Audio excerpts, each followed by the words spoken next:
যাদের মনে মায়া বেশি থাকে তাদের জীবনে কষ্ট বেশি থাকে। নীরবতা পৃথিবীর সবচেয়ে বড় চিৎকার, যেটা বোঝার ক্ষমতা সবার নেই।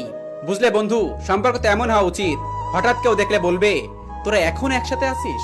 যে ঠকায় সেও ঠকে, এই কথাটাই আমি চরম বিশ্বাসী। টাকার হাঁটার জন্য নিজের কোন হাত পা নেই, কিন্তু সারা দুনিয়ার মানুষ এটার পিছনেই হাঁটে। না পাওয়ার যন্ত্রণা সেই বোঝে যে হারিয়েছে, আর বিচ্ছেদের যন্ত্রণা সেই বোঝে যে প্রচুর ভালোবাসছে। এখন সবাই নিজের স্বার্থ নিয়ে ব্যস্ত থাকে, তাই এখন আর কারোর সাথে মিশতে মন চায় না। আর ভালো লাগে না, একটু শান্তি চাই, কোথায় গেলে পাবো? যে মানুষগুলো রাতে পুরনো স্মৃতির বোঝাগুলো নিয়ে ঘুমাইতে পারে না, একমাত্র তারাই জানে সকাল হইতে কতটা সময় লাগে। ধন্যবাদ তোমাকে আমার হাসি খুশি জীবনটাকে জাহান্নাম বানিয়ে মাঝ রাস্তায় ফেলে যাওয়ার জন্য। যে ছেড়ে যায় সব দোষ তার হয়ে যায়, কিন্তু থাকতে যে মূল্য দিল না, তার কি কোনো দোষ নাই?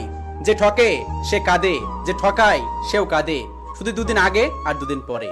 সত্যি কথা, আমি কখনো